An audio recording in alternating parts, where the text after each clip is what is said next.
अस्सलाम वालेकुम everyone, I am clinical dietitian Muntaha और आज इस वीडियो में मैं आपको बताऊंगी कि वेट लॉस करवा लिया अब उसको मेंटेन कैसे करना है। इतनी कंप्लेंट्स आती है ना मुझे कि हम वेट लॉस तो करवा लेते हैं किसी भी तरह से, लेकिन वेट मेंटेन नहीं होता, वो बाउंस बैक हो जाता है। ऐसा क्यों? हम सारी जिंदगी डाइटिंग करें अब क्या? इस वीडियो में मैं आपको इस बात का जवाब दूंगी और बताऊंगी कि किस तरह से वेट लॉस को मेंटेन करके रखना है, यानी कि वजन गिर गया है अब उसको गिरा ही रखना है, उसे दोबारा से गेन नहीं होने देना।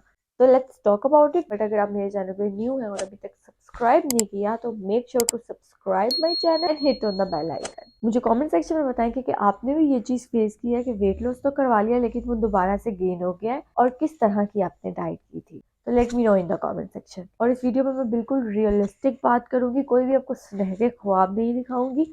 हम लॉजिकल बात करेंगे। तो वेट लॉस और वेट मेंटेन की स्टोरी को समझने के लिए इस वीडियो को एंड तक जरूर देखिएगा। बेसिकली अगर किसी की बॉडी में टेंडेंसी है वेट गेन करवाने की तो ऑब्वियसली उनको अपना लाइफ टाइम वेट मेंटेन करना पड़ेगा, क्योंकि जब आप वेट लॉस करवाते हो तो जो आपके फैट सेल्स होते हैं वो गायब नहीं हो जाते हैं, वो आपकी बॉडी में ही मौजूद होते हैं, बस उनका साइज श्रिंक हो जाता है, राइट। और जैसे ही आप दोबारा से उस पर एनर्जी इनटेक एक्सेस कर लोगे, ज्यादा से ज्यादा खाने लग जाओगे, तो वो दोबारा से वेट गेन हो जाएगा। तो ये नहीं समझना कि मुझे सिर्फ 1 महीने के लिए बहुत ज्यादा स्ट्रिक्ट डाइट करने की जरूरत है, उसके बाद मैं जितना मर्जी खा लूं सारी जिंदगी, मेरा वो वेट दोबारा वापस नहीं आएगा। अगर आप बहुत ज्यादा स्ट्रिक्ट डाइट करोगे 1 हफ्ते के लिए, 1 महीने के लिए, और बाद में वैसे ही अपने पहले वाली रूटीन पे आ जाओगे, तो ऑब्वियसली दोबारा से वेट गेन हो जाएगा, वो सेल्स जो है दोबारा से स्वेल अप हो जाएंगे और आपका वेट स्केल पे बढ़ जाएगा। तो हमने क्या करना है, सबसे पहले तो आपने किसी भी क्रैश डाइट की तरफ नहीं जाना, क्योंकि जब भी आप कोई क्रैश डाइट करते हो तो आपका वाटर लॉस और मसल लॉस होता है। वाटर लॉस और मसल लॉस ही आपको स्केल पे गिरता हुआ नजर आ रहा होता है,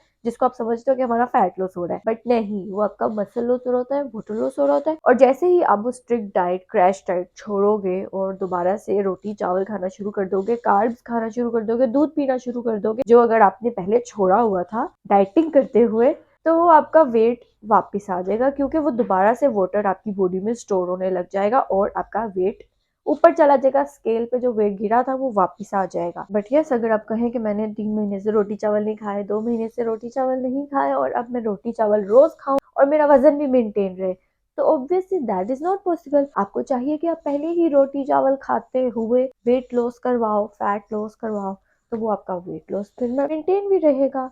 जो चीज आप लाइफ टाइम के लिए नहीं छोड़ सकते हैं उसको डाइटिंग के दौरान भी छोड़ने की जरूरत नहीं है, और जो चीज आप लाइफ टाइम नहीं खा सकते उसको डाइटिंग के दरमियान में भी खाने की जरूरत नहीं है, राइट। तो मॉडरेशन में रहते हुए जो चीजें आपको पसंद है उनको खाते हुए वेट लॉस करवाएं। एक डाइटिशियन का यही तो काम होता है कि वो आपकी पसंद के अकॉर्डिंग आपको हेल्दी ऑल्टरनेटिव्स देती है कि भाई ठीक है, अगर आपको ये नहीं पसंद कोई बात नहीं, आप ये ले लो, ये नहीं पसंद कोई बात नहीं, आप ये ले लो। रोकती नहीं है आपको डाइटिशियन किसी चीज से, अनलेस कि वो आपका कैलोरी इनटेक बढ़ा रहे हो और आपका वेट गेन करवा रहे होंगे। मैं जब क्लाइंट से पूछती हूँ ना आपके लाइक्स और डिसलाइक्स क्या हैं, तो आगे से जवाब आता है कि आप जो मर्जी दे रहे हम खा लेंगे, हमें ना भी पसंद होगा हम खा लेंगे। भाई ऐसा नहीं आपको करने की जरूरत है, खाना आपने है तो आपकी पसंद का होना चाहिए।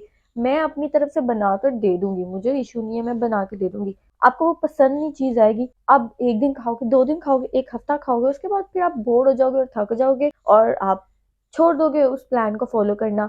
आप कहोगे कि क्या मुझे फजूल बोरिंग चीज खाने को मिल जाती है, मेरी पसंद की भी नहीं है। तो बेटर ये नहीं है कि आपको आपके पसंद की चीज उसमें इंक्लूड हो और आप उसे लंबे अरसे तक चला सके। तो इस कॉन्सेप्ट को समझ रहे हैं आप मेरे? आपके लाइक्स और डिसलाइक्स बहुत ज्यादा मैटर करते हैं वेट लॉस करवाने में, फैट लॉस करवाने में। वो चीज अपनी डाइट में शामिल करें जिससे आप कभी बोर ना हो। आपको दलिया खाना नहीं पसंद तो आप उसके बगैर भी वजन कम कर सकते हैं। मुझे पर्सनली दलिया खाना नहीं पसंद, मैंने एक दफा ट्राई किया था but I didn't like that taste, तो मैंने उसे कभी भी नहीं खाया and still I lost weight and maintaining my weight. जरूरी नहीं है कि बोट मील्स के बहुत ज्यादा बेनिफिट्स हैं, ये वेट लॉस करवाता है, फीलिंग ऑफ फुलनेस देता है, तो मैं उसको जबरदस्ती खाऊं क्योंकि इससे मैंने वजन कम करना है। जो नहीं पसंद वो नहीं पसंद। हेल्दी वे में ग्रेजुअल वेट लॉस करें ताकि आपका वो फैट लॉस हो और मसल्स आपके वही के वही हो, और वो जो फैट लॉस होगा वो आपको परमानेंट फैट लॉस होगा, वो बाउंस बैक भी नहीं करेगा। आपने अपने लाइफस्टाइल को ही चेंज कर दिया, आपने दिमाग में ये चीज नहीं रखी कि हाय अल्लाह मैं 1 हफ्ते के लिए डाइटिंग पे हूँ, हाय अल्लाह मुझे ये नहीं खाना, मैं 1 महीने के लिए डाइटिंग पे हूँ। तो इस कॉन्सेप्ट को अपने दिमाग से निकाल के ना फेंक दें कि मैं डाइटिंग कर रही हूँ, मैं ये नहीं खा सकती, मैं डाइटिंग कर रही हूँ, मैं वो नहीं खा सकती हूँ। आप सब कुछ खा सकते हो, बस आपने गोल अपना रखना है कि ग्रेजुअल वेट लॉस करना है। ये नहीं कि मुझे सब कुछ भी खाना है और 1 हफ्ते के अंदर मुझे 3 केजीज़ भी कम करने हैं। ऐसा कॉन्सेप्ट अपने दिमाग में नहीं रखना। दिमाग में रखना है कि मुझे सब कुछ खाना है और 1 हफ्ते में 0.5 केजी या 1 केजी लूज़ करना है। देन आप वो मैजिक देखिएगा कि वो जो आपका फैट लॉस होगा ना 3 महीने लगा के, 2 महीने लगा के, वो परमानेंट होगा और आपका लाइफ़स्टाइल ऐसा चेंज होगा ना कि आपको पता चल जाएगा कि हाँ भाई मेरी एनर्जी लेवल्स कितने हैं, मुझे कितना खाना है, किस टाइम पे खाना है और कैसे बॉडी के एनर्जी लेवल्स को मेंटेन रखना है। मुझे मेरी क्लाइंट ने यही क्वेश्चन किया था कि मैं वेट लॉस तो करवा लूंगी लेकिन उसको मेंटेन कैसे रखूंगी। तो जब आप ग्रेजुअल वेट लॉस करवाते हो, एक डाइटिशियन से आप डाइट प्लान लेते हो अपनी एनर्जी नीड के अकॉर्डिंग, तो आपको उस चीज़ की आदत हो जाती है। आपको पता चल जाता है कि हाँ भाई मुझे किस तरह से फूड को कॉम्बिनेशन में लेकर चलना है, कार्ब्स प्रोटीन और फैट्स को मिला के अपना मील बैलेंस्ड बनाना है और अपने एनर्जी लेवल पूरे दिन में मेंटेन रखना है। मुझे एक टाइम पे कितना खाने की जरूरत है, मैं जिस टाइम पे बहुत ज्यादा एक्टिव हूँ मुझे उस टाइम पे कितना खाना है, जिस टाइम पे इनएक्टिव हूँ मुझे उस टाइम पे क्या खाना है। तो आपको काफी ज्यादा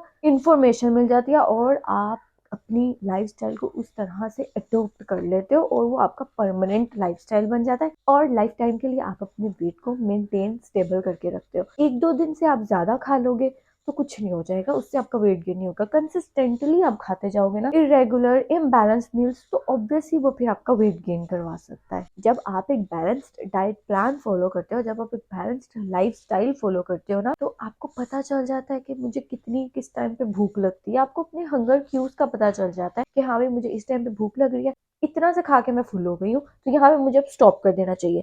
और अगर खाना बच भी गया है तो कोई बात नहीं, आप दोबारा उसे खा सकते हैं, वो खाना कहीं नहीं जाने वाला। तो ये जो कंसेप्ट है ना, लोगों में अक्सर ये भी होता है कि भाई लालच होती है कि एक टाइम पे हम सारा खा ले, तो ये इस कंसेप्ट को भी निकाले, कोई बात नहीं, आपको दोबारा मिल जाएगा। जो जो चीज आपको पसंद है और आपको लगता है कि मैंने अभी नहीं खाई तो घर में कोई और खा लेगा, तो आप उसको किसी छुपा के जगह पे रख लेंगे, भाई नहीं मुझे बाद में खानी है। लेकिन ये नहीं कि मुझे ओवर ईट करना है, उसको एक ही टाइम पे खत्म करना था कि घर में कोई और ना खा ले। क्रैश डाइट करते हो ना तो आपके हंगर क्यूज भी खराब हो जाते हैं। आपके ब्रेन में जो सेंस होती है ना आपको फीलिंग ऑफ फुलनेस लाने वाली कि हाँ भाई मेरा पेट भर गया है, मुझे यहाँ पे स्टॉप हो जाना चाहिए, वो चीज खत्म हो जाती है। आपके ब्रेन को समझ नहीं आ रही होती कि मुझे कब खाना है और कब रुकना है, तो इस वजह से आप ओवर ईटिंग कर जाते हो और ये क्रैश डाइट का साइड इफेक्ट होता है जो कि किसी को पता नहीं चल रहा होता। तो stop going after crash diet और बैलेंस्ड वे में, हेल्दी वे में वेट लॉस करें, ग्रेजुअल वेट लॉस करें। जरूरी नहीं है कि शादी आ रही है तो आपको 2 हफ्ते पहले याद आ गया वेट लॉस करवाना, आप 6 महीने पहले, 1 साल पहले वेट लॉस करवाना शुरू करें। शादी तक आपका वेट लॉस हो ही जाएगा और वो फैट लॉस होगा क्योंकि आप ग्रेजुअल वेट लॉस की तरफ जा रहे होंगे। आई पर्सनली फील कि यहाँ पे लोगों को डाइट प्लान से ज्यादा काउंसलिंग की ज्यादा जरूरत है, जिसको अवॉइड करते हैं वो, क्योंकि डाइटिंग का कॉन्सेप्ट हमारे दिमागों में ऐसे कूट कूट के भरा हुआ है ना कि डाइटिंग है, वेट लॉस करना है तो मतलब खाना पीना छोड़ना है, भूखे रहना है। इस चीज को लोगों के अंदर से निकालना बहुत ज्यादा जरूरी है और यहाँ पे काउंसलिंग बहुत काम आती है, काउंसलिंग की ही जरूरत होती है। और मैंने ये चीज भी नोटिस किया है कि लोग बॉडी शेमिंग करते हैं, जिसकी वजह से एंजाइटी और स्ट्रेस में आकर लोग फिर रिस्ट्रिक्टिव डाइट करने लग जाते हैं और कहते हैं कि हम अब किसी भी तरह किसी भी क्रैश डाइट से हम 1 वीक में वजन कम कर लें लाजमी, because they are tired of body shaming. चीज को भी मैनेज करना बहुत जरूरी है। अब आप लोगों की वजह से अपनी हेल्थ को तो नहीं ना खराब करना चाहोगे, क्रैश डाइट करोगे आपकी बॉडी में डेफिशिएंसीज आएंगी और मसले अपीयर हो जाएंगे। उस चीज की बजाय आप हेल्दी वे में वेट लॉस करें, because it's your body, it's your choice. लोगों की बातों को इतना सीरियस मत लो, उनको इग्नोर करना सीखो। नेगेटिव लोग हर जगह होते हैं, आपने सिर्फ उनसे खुद डिस्टेंस रखना होता है। तो ये तो मैंने आपको कॉन्सेप्ट बता दिया ना कि वेट मेंटेन किस तरह से हो सकता है अगर आप ग्रेजुअल वेट लॉस करवाएं और हेल्दी वे में वेट लॉस करवाएं तो आपका वेट मेंटेन हो सकता है। नेक्स्ट वीडियो में मैं आपसे weight maintenance plan, diet tips और फूड कॉम्बिनेशंस शेयर करूंगी जिससे आपका वेट मेंटेन भी रहेगा। So stay tuned, hit on the bell icon ताकि जब भी वो वीडियो अपलोड करूं तो आपको नोटिफिकेशन आ सके। आई होप आपको ये वीडियो बहुत अच्छी लगी होगी। इसे अपने फ्रेंड्स एंड फैमिली के साथ शेयर करें ताकि उनमें भी अवेयरनेस क्रिएट हो, उनकी भी काउंसलिंग हो सके, उन्हें भी पता चले कि हाँ भाई वेट लॉस और वेट मेंटेन के पीछे लॉजिक क्या, स्टोरी क्या है। और मेरे चैनल को सब्सक्राइब करें। Thank you so much.